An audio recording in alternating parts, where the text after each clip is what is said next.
listening to the Pharmacy Podcast Network.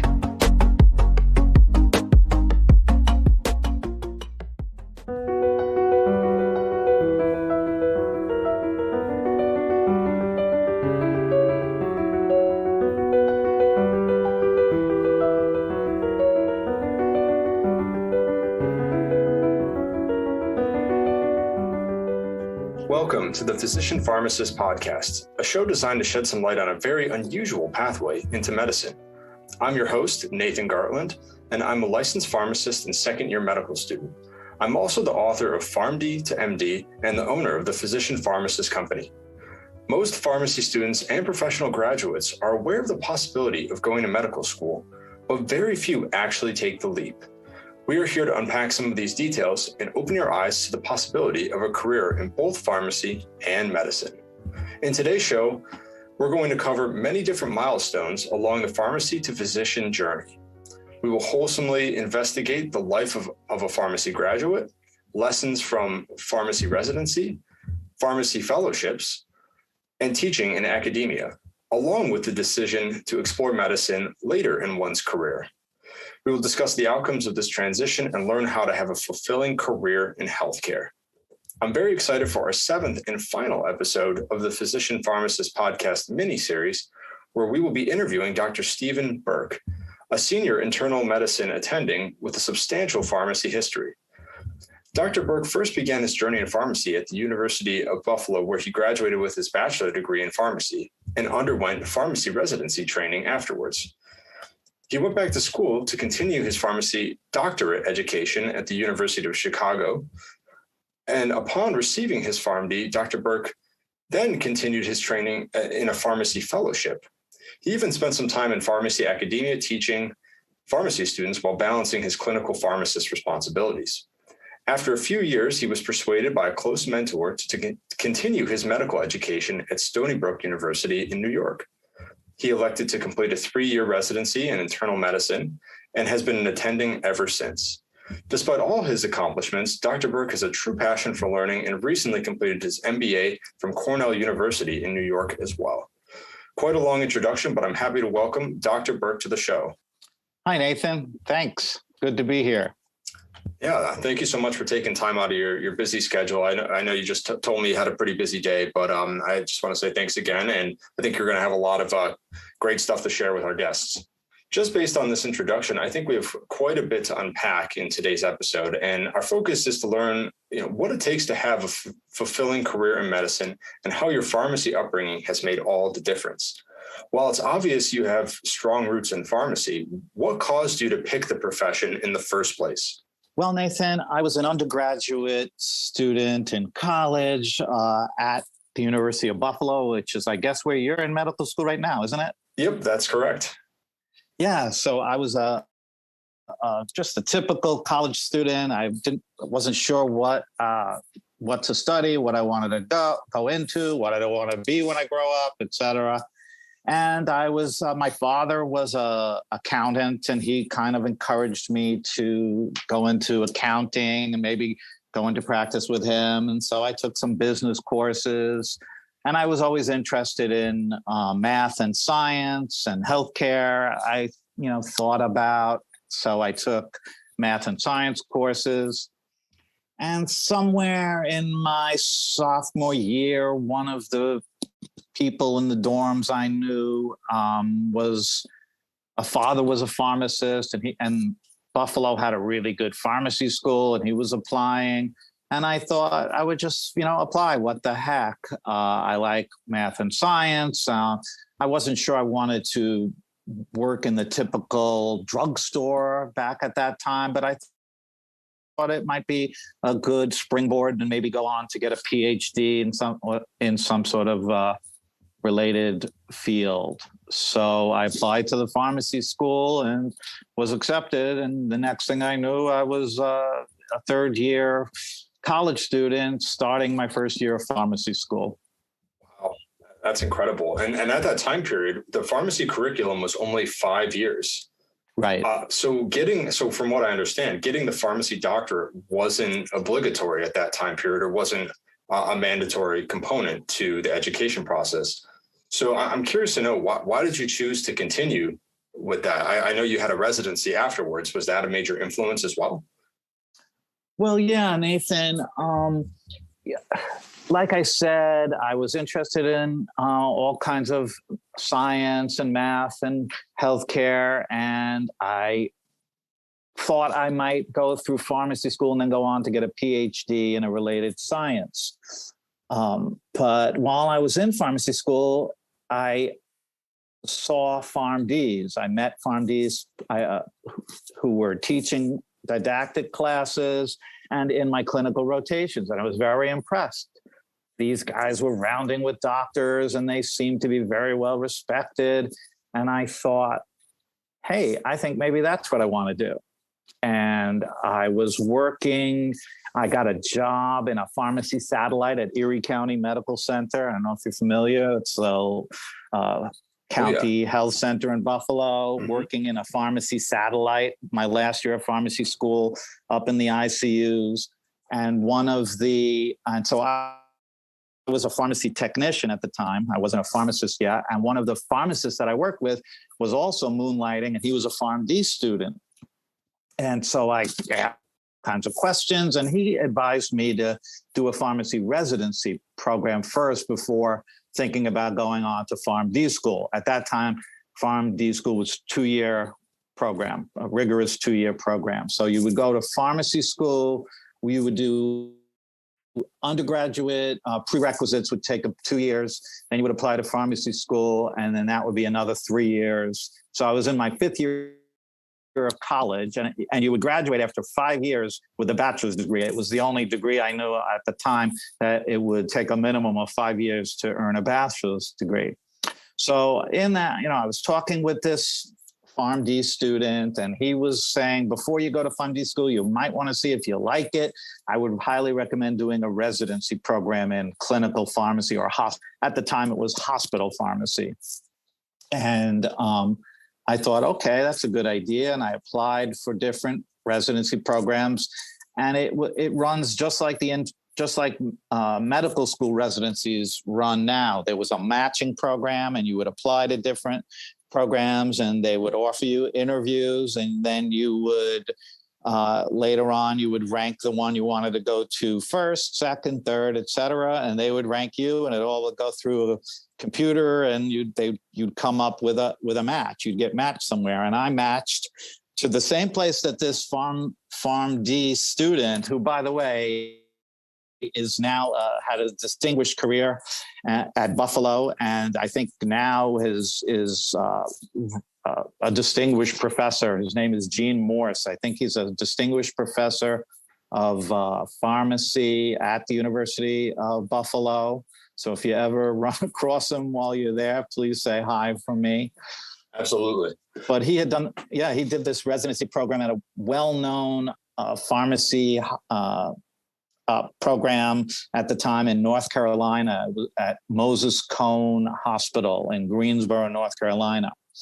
He told me all about it, and I decided I would apply there, and I applied to some other places as well. And the match, I was lucky enough to match there. So I packed up my things and drove down to North Carolina, Greensboro, North Carolina, and that's where I spent the next year. Wow.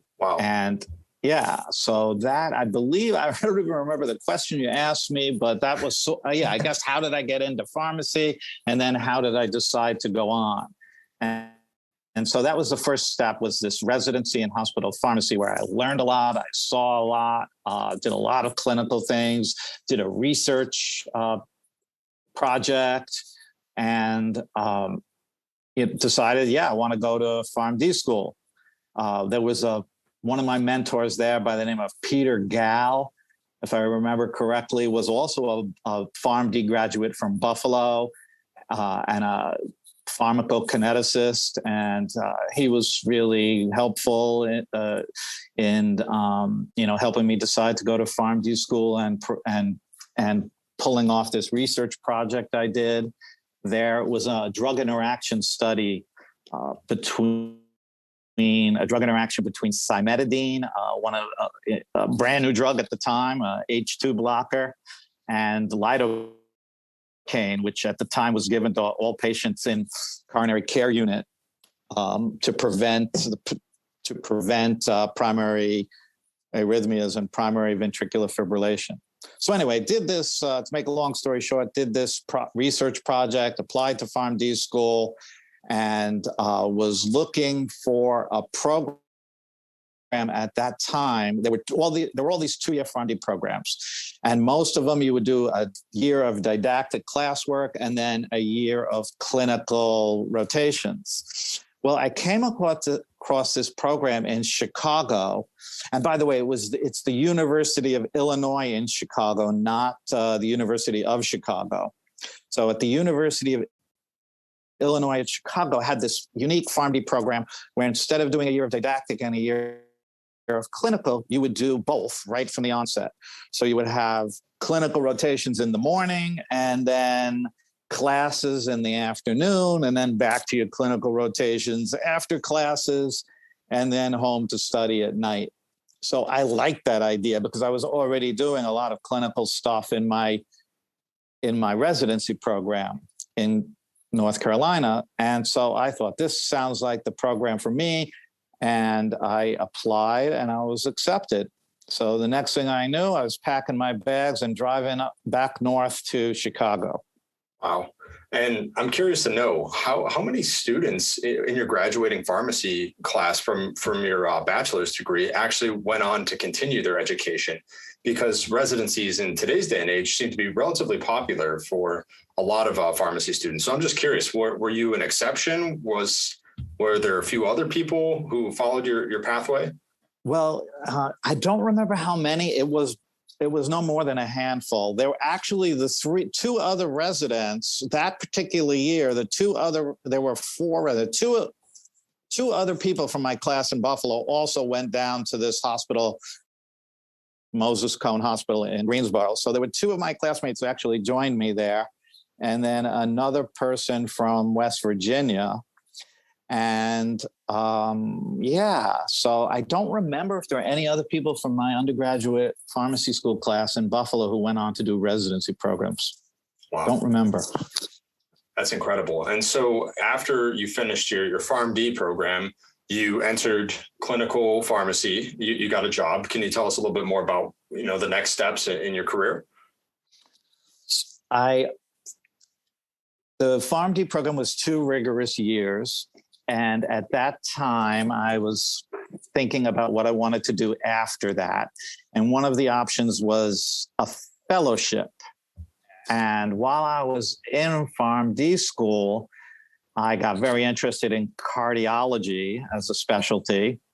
And that was also influenced by my mentor at the time, Jerry Bauman, who was a PharmD, who was a prolific researcher and amazing teacher.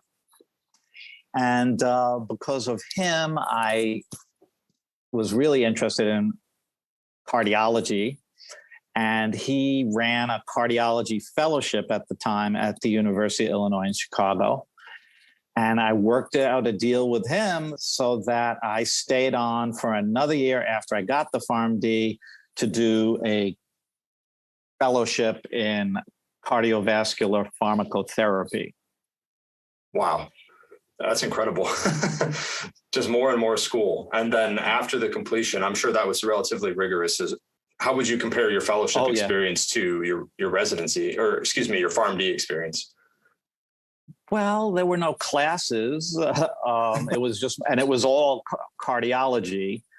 So all my rotations were in cardiology, research projects, at least 2 or 3 more research projects completed, writing papers, submitting them for publication, working real hard. I also was part of the general resident post-PharmD residency program there as well. So I took call, I think it was every 4 nights or maybe every 4 or 5 nights, we'd take call and stay in the emergency room overnight, performing or providing clinical pharmacy services. So I, got a lot of good experience in intensive experience in cardiology. and not only general cardiology, but Jerry Bauman specialized in arrhythmia pharmacotherapy, so antiarrhythmics, which at the time were used much more widely than they are now. So my research really involved antiarrhythmic pharmacology and pharmacotherapy. And so that I spent a rigorous year in that program. And then I decided to stay on at the University of Illinois College of Pharmacy as a junior faculty member. And my clinical site was the VA hospital right across the street from the medical campus at that time. At that time, it was called the Westside VA Hospital. And I was assigned to the ICU there. So I was the PharmD it was a combined medical and cardiac ICU, coronary care unit / medical ICU. Wow. Go ahead. I became the PharmD there, and I was part of the Department of Medicine at the Westside VA. I provided clinical pharmacy services. I also was involved in teaching pharmacy students in the cardiovascular and the didactic clinical cardiovascular classes there. So I did a lot of teaching there. I think by that time, they were transitioning to an all PharmD program. So it was, I think I was one of the early teachers teaching. They had like a crossover program. So they had this program where practicing pharmacists could come back and get their PharmD program. I forgot what it was called exactly, continuation program or something. And then I think they were also, the new class of all PharmDs were starting at that time. So I was involved in teaching mostly cardiology courses and working at the VA hospital, providing clinical pharmacy services and having pharmacy residents with me there. And how many years were you doing this different roles in pharmacy? Was it a couple years and then you decided to switch over into medicine? I'm interested to hear a little bit more about that. Yeah, I stayed at the University of Illinois for 3 years in that role. So I was there for a total of 6 years, 2 for PharmD school, 1 for fellowship, and then 3 years on faculty as an assistant professor in the College of Pharmacy and a practitioner at the Westside VA. I stayed there for 3 years and then wanted to move back to New York, where my roots were and all my family was. And I took a position at the College of Pharmacy at St. John's University here in New York. And my clinical site there was at the Long Island Jewish Hospital in the CCU there. So I was the PharmD in the CCU there and did a lot of, and ran the cardiology section for a pharmacy program at St. John's. And were you also involved in academia at St. John's, or was that something that felt more? Yes, I ran Okay. No, it actually increased. I actually ran the didactic section for pharmacy students. I think St. John's was still, I remember correctly, boy, you're really testing my memory here. But if I remember correctly, St. John's was still on the 5-year Bachelor's of Pharmacy program. And they had a PharmD program as well with a handful of PharmD students. So University of Illinois was an early adapter to the all PharmD program, but St. John's hadn't gone that way at that time. So I was teaching didactic class. I was the coordinator for the cardiology section for the pharmacy student, for the undergraduate pharmacy students and the PharmD students. So I did a lot of teaching, a lot of didactic teaching at St. John's, and also a lot of clinical teaching. Wow. And so then during all this exposure, obviously you have quite a prolific career in pharmacy.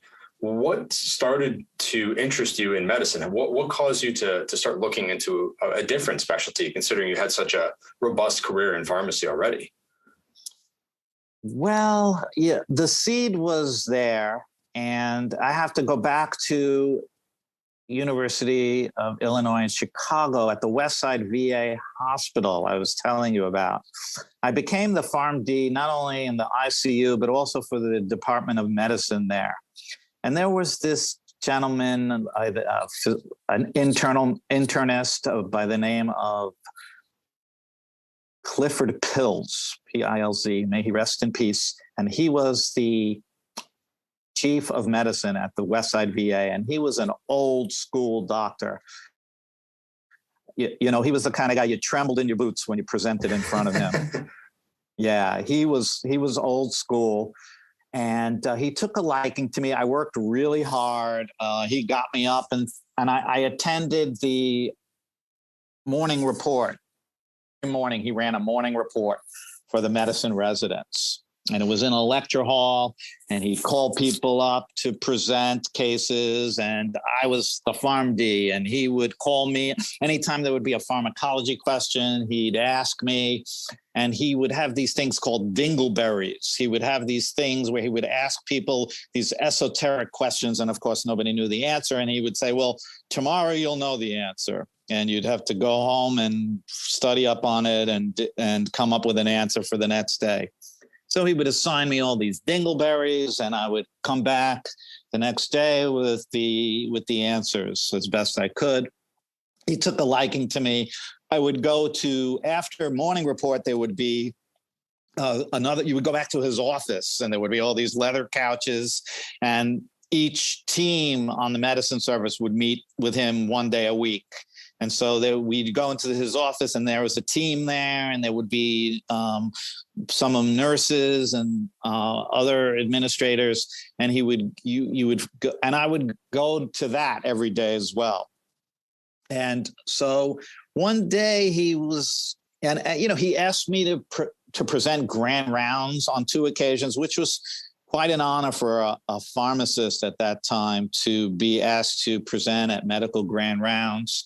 And I worked really hard on the presentation, and I didn't think it was shared with a physician. And so, the physician, I was always really well prepared, and I was probably more prepared than the physician who gave the grand rounds. And the next day at medical morning report, Dr. Piltz, he gave me a standing ovation for my performance at medical grand rounds. I remember the first one was on warfarin toxicity, and I entitled the name of my talk, I still remember, it was Warfarin Toxicity, Sweet Clover Disease. So you can look that up, sweet clover disease. And next one was on neuroleptic malignant syndrome. So anyway, he took a real like. I did a good job. He took a liking to me, and he would always ask me, "So when are you going to medical schools?" He was the kind of guy who was interested in medical history, and so we learn all these esoteric things about famous physicians and medical history. And so he put there was a seed there, but he definitely watered the seed in me about going to medical school. And then when I moved back to New York, I was in the CCU at Long Island Jewish Medical Center in St. John's, and pharmacy wasn't as advanced. Clinical pharmacy wasn't as progressive and advanced in New York as it was in Illinois at the time. So whereas at the University of Illinois, it was a very unique program. They had a PharmD on attending PharmD on every service in the hospital, you name it, pediatrics, ICU, cardiology, GI, you name it. They had a pharmacokinetics lab at the university. They had a major drug information center at the university. It was quite a program at the University of Illinois. So when I moved back to New York, pharmacy was not was recognized as much. And I really had to kind of prove myself. there, and I did. I got in with the cardiologist there. Did a research paper on another drug interaction paper on heparin nitroglycerin interaction. There was one of the cardiologists just asked me about it and thought it would be a good idea to do a study. So I took the ball and ran with that.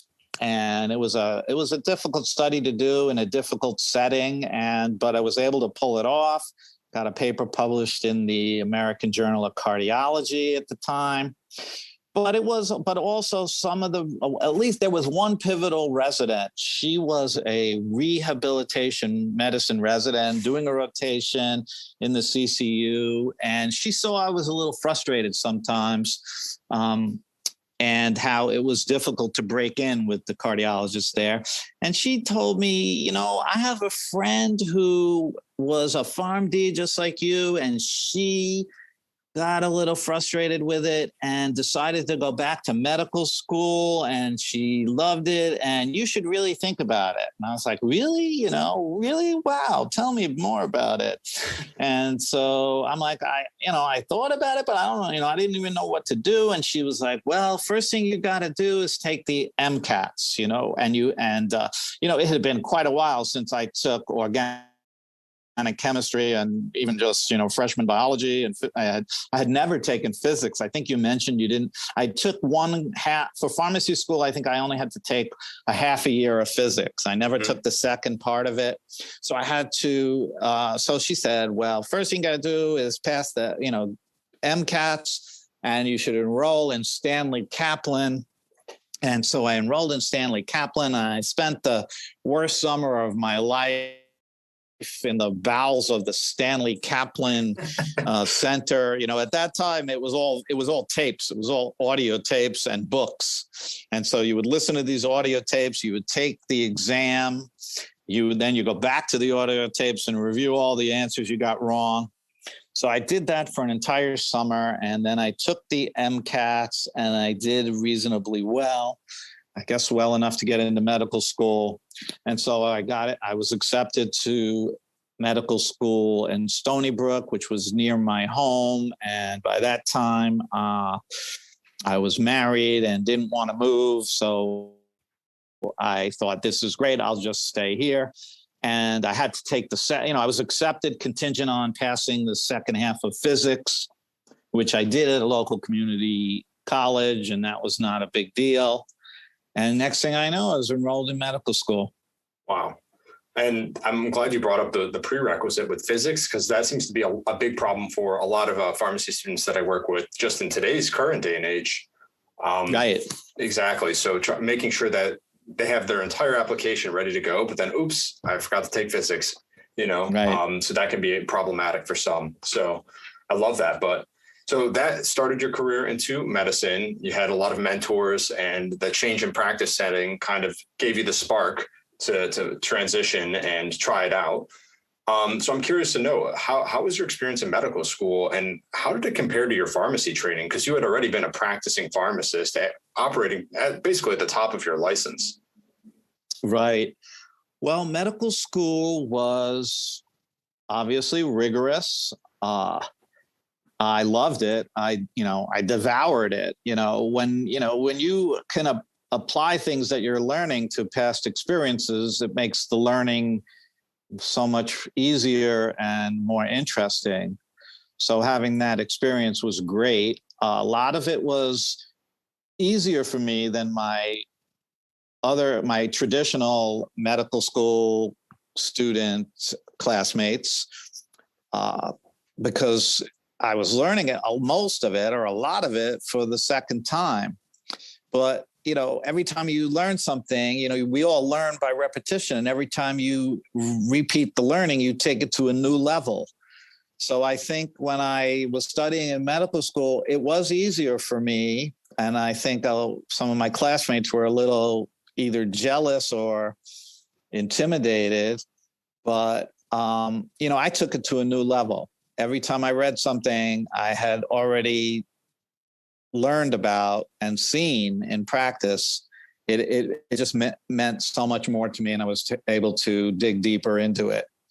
And, there were certain courses that I never took, which like anatomy. I mean, I just devoured anatomy because I learned all about medicine in my pharmacy career, but I never had an anatomy course. I don't know if they have anatomy courses nowadays in PharmD programs, but I think they did at the University of in UCSF, California. I think they had one of my colleagues at the time told me he had an anatomy course. But anyway, I devoured anatomy. Getting to see and learn the intricacies of human anatomy was just, it was beyond belief for me. It was just great. One of my least favorite classes and one of my favorite classes at the same time.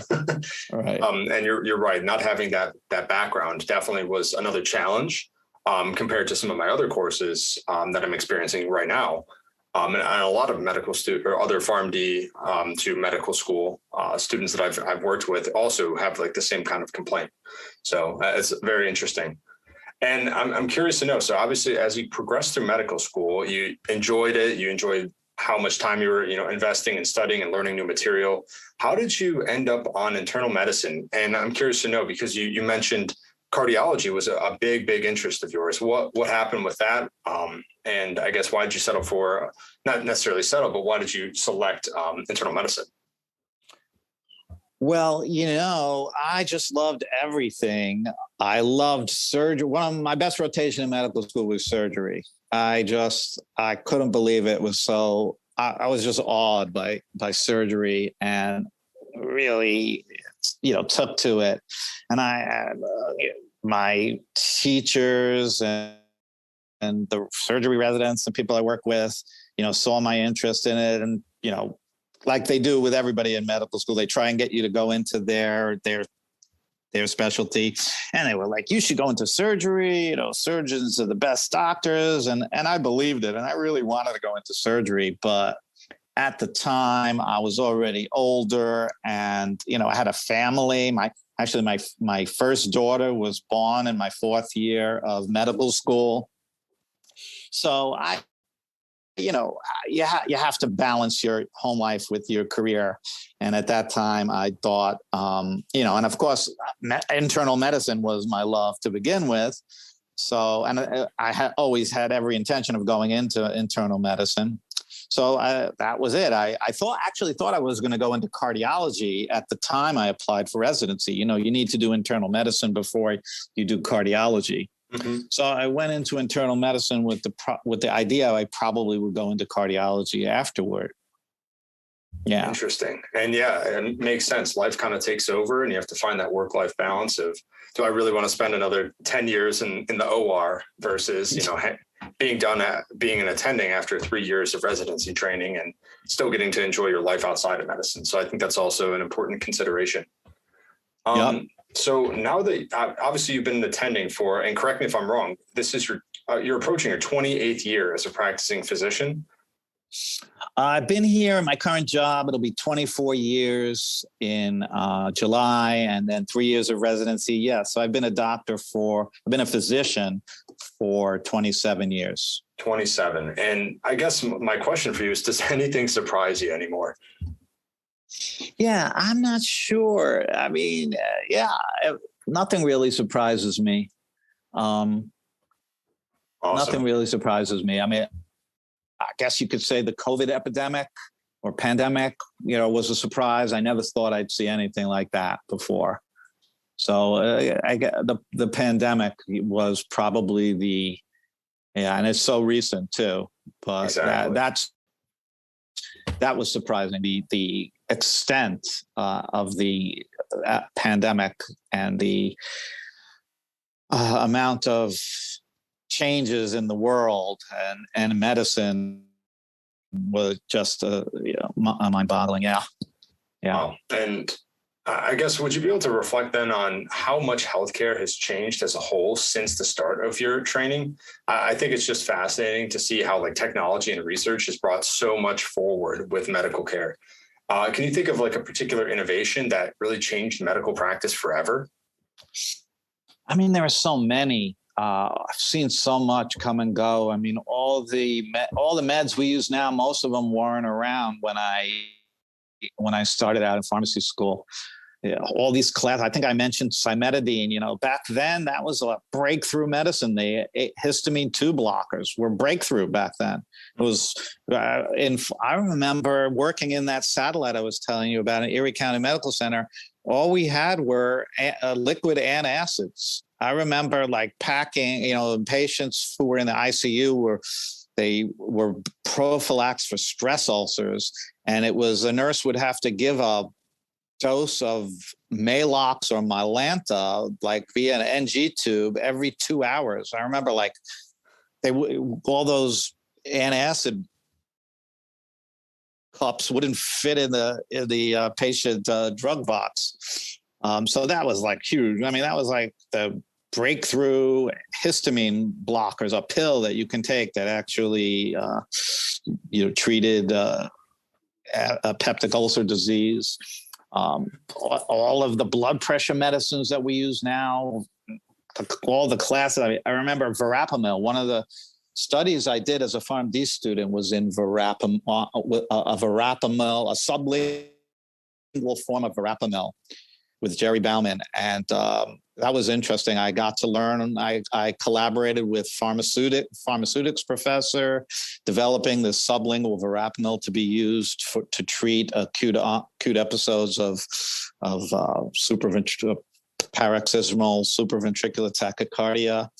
And so verapamil was a new drug at the time. I remember when it was like a number.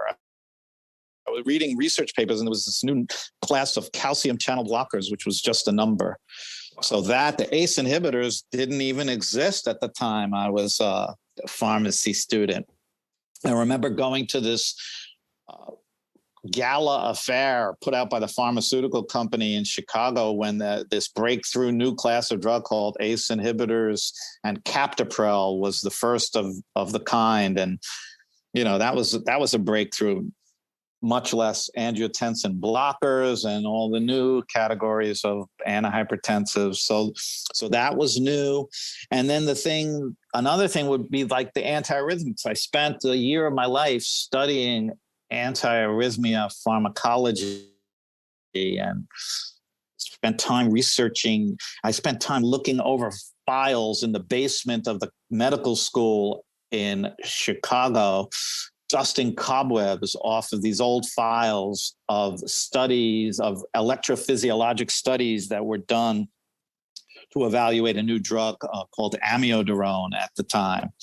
And then, so I became this expert in antiarrhythmics. And that at the time, pacemakers were becoming high tech, and then defibrillators were coming into use and were evolving at the time. I remember the first defibrillator I saw a patient had was a box. It was like a clock. It was a picture, like a round clock about 6 inches in diameter. And that was the battery, and it was placed in the abdominal cavity. That was the first automatic defibrillator. Now they put them into the heart, into the chamber of the heart. But yeah, so learning, being an expert on arrhythmia pharmacology became like obsolete, because like a lot of these drugs, well, first of all, new studies were coming out to show that these drugs actually shorten life. People were dying suddenly from taking these medications when they didn't really need them. They thought they needed them at the time to suppress ectopy, to suppress PVCs. If you had a PVC, it sounded bad, and a drug that could suppress it sounds like a great thing to do. But it was actually, people were actually dying sooner because of these drugs. And then these defibrillators came out, and they replaced the need for a lot of the antiarrhythmics. So that was a huge change. And it was one of the things where I decided I wanted to go into general medicine, because you never know what's going to be obsolete, 10 years from now as medicine and technology advances. Other things like the HIV epidemic pandemic, I guess it was, and came into light just at the time I was doing my first residency program in pharmacy in 1983. And, at that time, there was no cure. People were dying from it. It was a death sentence. It was like metastatic cancer. You were going to die from it. And then, the technology has come so far since then. We first started, the first antiretrovirals, AZT came out, and that was a breakthrough, but people were still dying. And, to make a long story short, now people are, I saw people having to take multiple pills, buckets of pills several times a day, but at least they were like surviving. And now it's like one pill a day, and people live a normal lifespan. It's like having diabetes, take a medicine and you live a normal lifespan. So, I mean, these are just a handful of things that I can think of to answer your question. Yeah, it's absolutely incredible just to look back and see how much change has occurred over that time period. Just in my recent practice, I remember some of my professors talking about using, ACE inhibitors and ARBs together. And, now medical practice would obviously dissuade you from doing so. That's almost a borderline malpractice. So it's just kind of interesting to see like how these interventions have changed dramatically over time based off of a lot of trial and error. But I also understand you have to work with what you have at the time period, but it's just very, very cool. Yeah. And especially like you mentioned, technology has gone so far, right? I can imagine, like you mentioned, that everything was paper copies, everything was in books and textbooks, and very few things were, electronic. And now we have such robust medical systems, EMRs and everything. I'm just curious to know, how does that compare? Is it better? Is it worse? Oh my gosh, Nathan, it's so much better. Oh, I can't tell you. I mean, a lot of the doctors moaned and groaned about the electronic medical record, but I was an advocate right from the beginning. It made my life easier, and it made patient care so much better. And there's still a lot of room for improvement, but it's really, I think it's just great technology. Absolutely. And even just medical information, like I think you started to say, back in the day, I would go to the library to look up information on subjects that I was researching. I would go to the library and look in the stacks of what's called Index Medicus. Do you even know what Index Medicus is, Nathan? I'm ashamed to say no. Index Medicus was an encyclopedia, bigger than an encyclopedia, of books that had references in it. So you would look up a topic, and you would then see papers that were published, references of papers that were published on that topic. And then you would have to go with a pad and a pen and write down all the different references from Index Medicus of articles that seemed like they would be relevant. And then, so you would go from that stack and then go back into the deeper part of the library, where you would go into the stacks where they had all the journals bound in big, fat, heavy books. And then, so you would go with your list of articles that you wanted to pull, and you would pull out these heavy books of journals and then bring them to your desk, and then look over the articles and see what you thought you needed. And then you'd have to take the big, heavy book over to a photocopy machine and photocopy the papers. So, and now what do? You get on your computer or even your phone, and you go to PubMed and you pull up the list of references, and half the time you can, or more than half the time, you can actually get the full PDF of the article. I was just before you called, I was doing that, pulling up an article on using aspirin to prevent migraines. And I was just thought back of what I would have had to do back in the day, where I'd have to go to the library and pull out Index Medicus, get the references, and then go to the stacks to pull the article and photocopy it. So yeah, things have changed dramatically. Yeah, I'd say a different time. it's funny. I get frustrated when I type a search query into Google and it's not on the first page. So, so I guess that's my tolerance for that. But all right, let's talk a little bit about your average day as an attending. You've been doing this for some time now, and I can imagine you're pretty efficient at it, and you have a very good system for working through patients. What does your average day look like, and how frequently do you end up taking work home with you? I make it my business to rarely take work home with me, but I work long hours. I probably average 10 or more hours a day here in the office. I see patients all morning, and then I'm usually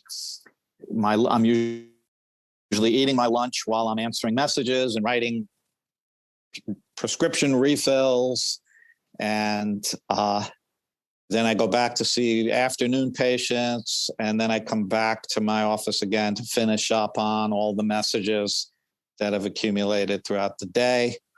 I also teach about a month or so in the hospital.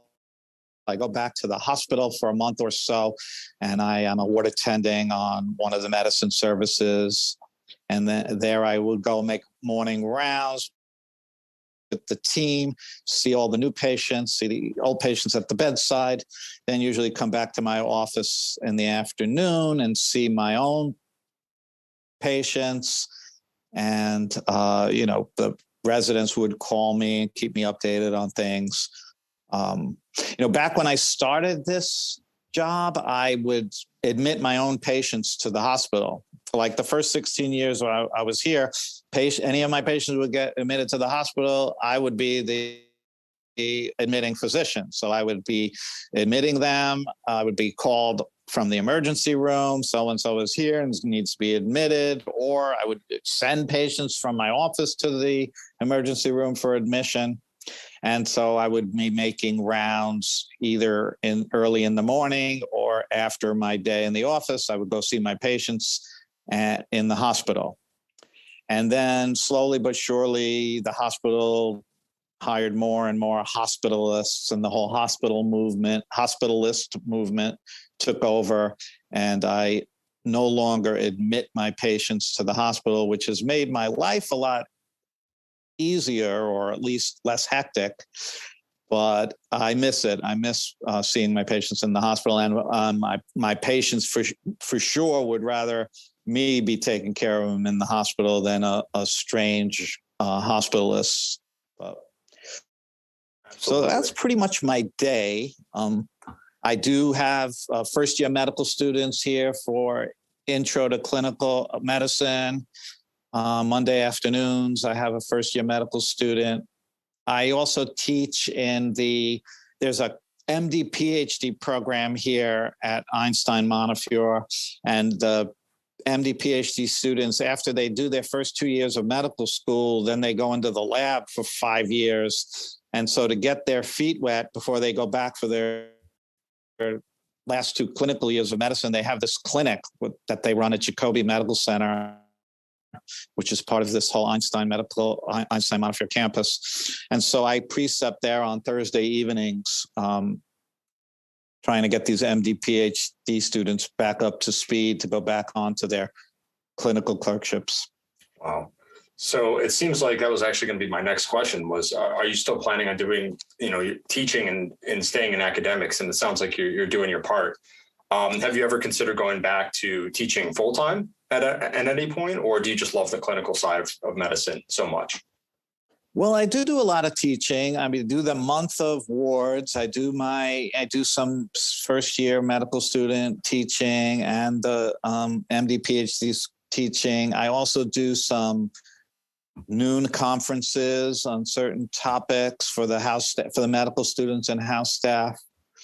And I just actually this year took on a new role teaching a course in basic and clinical pharmacology to a brand new physician assistant program here at through Yeshiva University, which is affiliated with Einstein, or has always been affiliated with Einstein Medical School.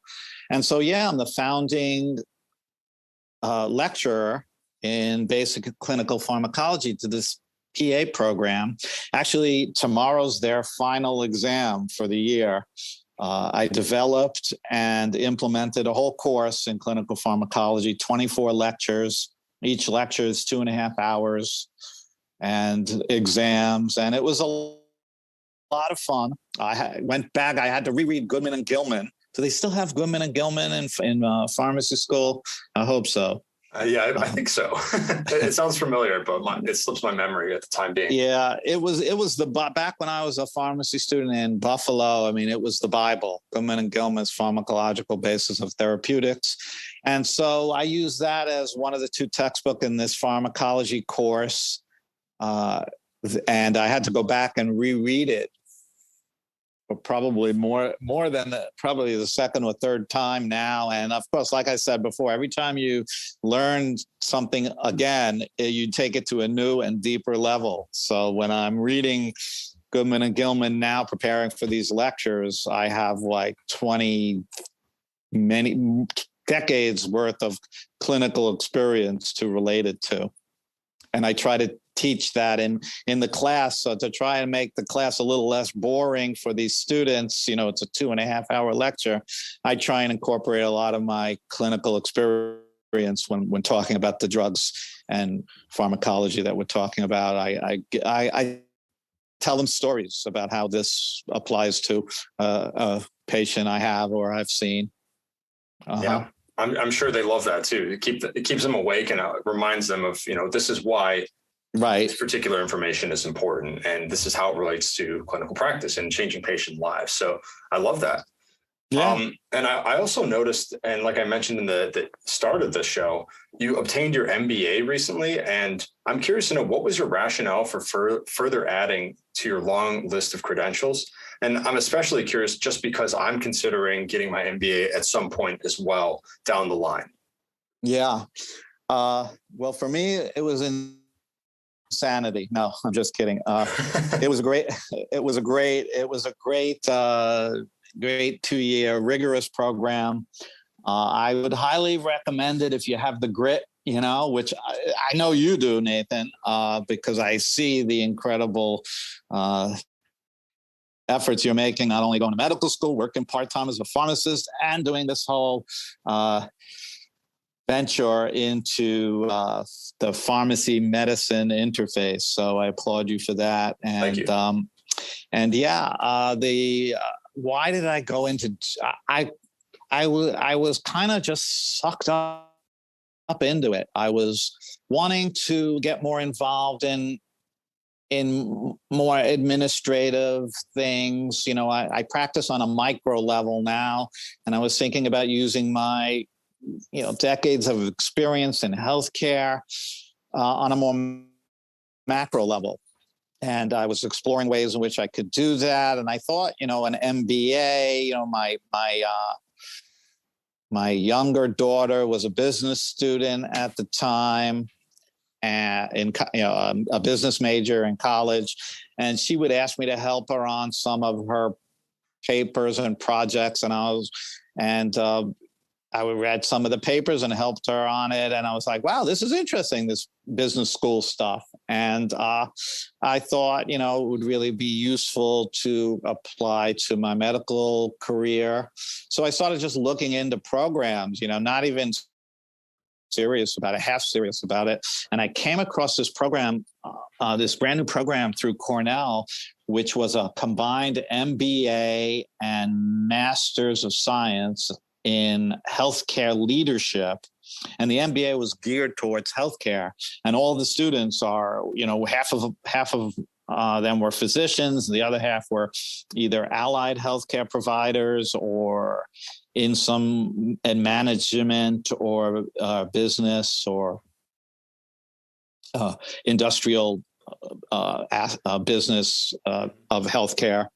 And so I was intrigued by the program, and I just wrote away for more information. And before I knew it, I was filling out applications, and before I knew it again, I was accepted to the program, and I still couldn't believe I was actually going to do it. And it was a really hard decision to make.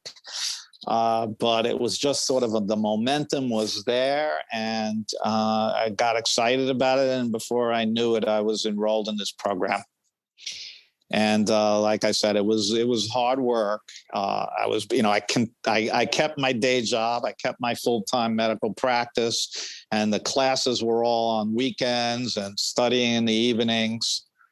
But I met a bunch of great, interesting people, both classmates and faculty, professors. And it was just an incredible experience. But it took a lot out of me, let me tell you. But I got through it. And then, of course, as I finished, the pandemic started just as I was getting ready to finish the program. And so I went from that to the pandemic. And, I never looked back. Wow. Well, I'm convinced. Yeah. And talk to me offline, and I can tell you more about it, or Absolutely. Whenever you're ready. Yeah. Alrighty. So we are coming to the final few minutes of our show today, and I just want to ask you a few closing questions. And we'll start out with, to all of our listeners, how do you plan on helping promote pharmacy's role in healthcare and or in the community in your current practice of medicine? That's a great question. I one of the other things I do here is I sit on the Pharmacy and Therapeutics Committee, the P&T Committee. Mm-hmm. I've been at Montefiore Einstein, and I've been doing it for a long time, probably 10 or 15 years. And so it's run by pharmacists, and I'm extremely impressed by the way they run it and the things they do. There's a big pharmacy residency program here, and the pharmacy, big contribution and involvement in the P&T committee. So I'm keeping my hands in the world of pharmacy through that. And my wife is a pharmacist, by the way. And I think that how to promote pharmacy as a profession and to utilize the education and training, I think that's going to come with the electronic medical record, further promoting and utilization of electronic medical record. But what I think needs to happen is I think it needs to be a universal medical record in order for, let's say a pharmacist who works in a retail chain pharmacy, in order for them to really utilize their education, training, and clinical expertise, you need the patient's medical records. You need the history. And so I think that and it will probably happen. It's already happening to a great extent. Like here, we use the EMR Epic, and so other hospitals, other medical centers like New York Presbyterian and NYU and Mount Sinai here are all on Epic. So when my patients go to the hospital or to other providers at one of those other institutions, and they come to see me, there's a thing in Epic called Care Everywhere where I could look up everything that's been done for them at these other institutions, and the patients love it. They love it. And it makes my life so much more easier. It's so much easier. I don't have to get faxes and letters from other doctors, but it's not universal at this point. So there are other big medical centers who are not on Epic, and it's the same old story. I don't have access to the medical record, and the pharmacists, and I don't think that the pharmacists working in the community pharmacies have access to patients' medical records. So it's real hard to be clinical when you don't have the whole story. And I mean, it's an economic thing, it's a time thing, it's a time volume versus value question. The bottom line is always the bottom line, and I think places like CVS might be on the right track with their minute clinics. bringing healthcare out into the community and primary care out into the community. We're right into the neighborhood. But I don't see how they could do a really, valuable job without, having access to the medical record. And then when they come back to see me and my patients were at the Minute Clinic, I don't have, total access to what they're doing. And then the whole, the electronic medical record and the electronic prescriptions were a major boon to medical care and to my life. When I stopped having to write handwritten prescriptions and I was able to start just printing them, out and handing them to my patient, that was a huge boon and major convenience for me. But then when I was able to actually send the prescription directly to the pharmacy, that was really good.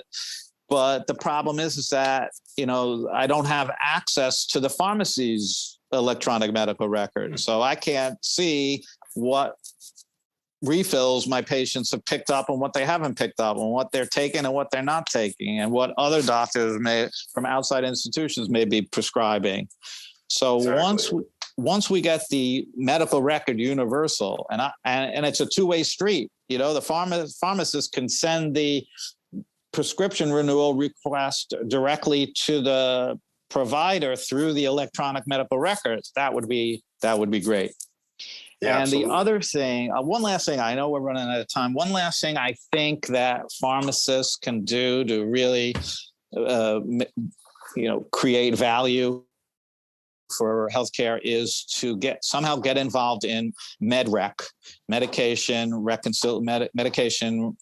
regimen reconciliation. That's a huge thing now with in most medical centers is MedRec. It's one of these things. It's one of these things that it's on the Press Ganey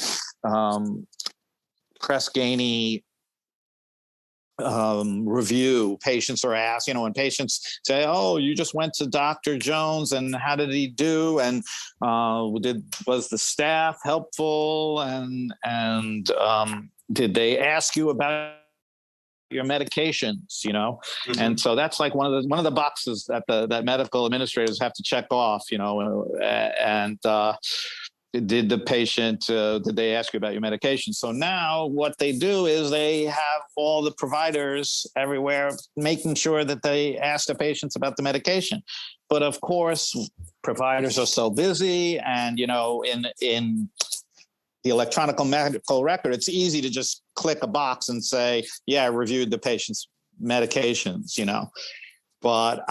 that's like what I spend a huge amount of time doing. And it's not an easy job. And a lot of times it's relegated to people who don't have the education and training to really do a good job of it. Low level, med techs and things like that. And so I would love to have a pharmacist be able to review, do my med recs for me before, or, while I'm seeing my patients. It would be huge. It would be a great thing for patient care. It would get pharmacists doing the things that they're trained to do. So I'll leave it with that. Somehow people from your generation need to figure out, or pharmacists from your generation need to figure out how they get involved in medication reconciliation, because Absolutely. it would be major. Yeah, in the era of polypharmacy and obviously the growth of multiple subspecialties in medicine, there's sometimes too many cooks in the kitchen, and a lot of information is lost in translation, which I definitely can appreciate. But I love that. So great points. And looking back, this is our final question before we start to wrap things up. Looking back, do you have any final tips for pharmacy students interested in making the switch into medicine? Wow. Final tips. I mean, you gotta have it in your heart, it's gotta be in your heart. You gotta really want it. You gotta, because, you could have a great career in pharmacy as well. I think if I would have stayed in pharmacy, I would have had a great career, a productive, successful career.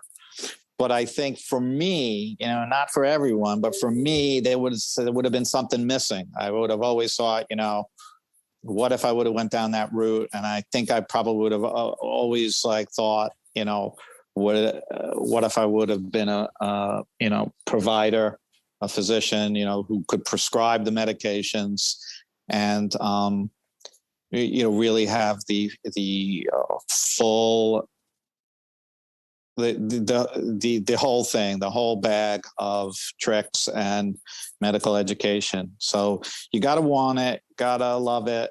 And you got to, if you do, I'd say go for it. Absolutely. And it's funny, I love that you brought that up, because when I was actually in the process of applying to medical school, myself and two others were actually other pharmacy students that I had been working with were also interested in going to medical school. And myself and one of them ended up going through with it. But the other individual took the MCAT and did well on it and decided at last minute that they wanted to have a life in pharmacy. And it took a lot of, it was a lot of respect to study for the MCAT, do all this work for 2 years or for an entire 2 years, and then decide last minute, I'm content with where I'm at. I want to work and I don't want to go to more school, add more debt and so on. So, and to him, he had proven to himself that, okay, I did well in the MCAT. Like I had this life. I could have had this life, but I'm going to be happy with where I'm at. So, and I think a lot of students, experience that same kind of mentality. Yeah. All right. And it's never too late. He could always change his mind. Yeah. Exactly. All righty. So we have come to the end of our interview, and I'd like to thank our listeners for their support today. If you have additional questions about the medical school journey, check out my website at www.physicianpharmacist.com. Before we let you go, Dr. Berk, how can our listeners get in touch with you? The best way would be through LinkedIn. I'm easily found on LinkedIn, and the spelling of my last name is Berk. My first name is Stephen with a V, and search me on LinkedIn and send me a note. I'd be happy to hear from you. Wonderful. All righty. So thank you so much for being on the show today, Dr. Berk. And I realize you're a super busy individual, so I don't want to take up too much more of your time, but I can't thank you enough for your participation in this project that we're doing. Thank you, Nathan. I enjoyed it a lot. All righty. Well, take care and have a wonderful week. You do the same.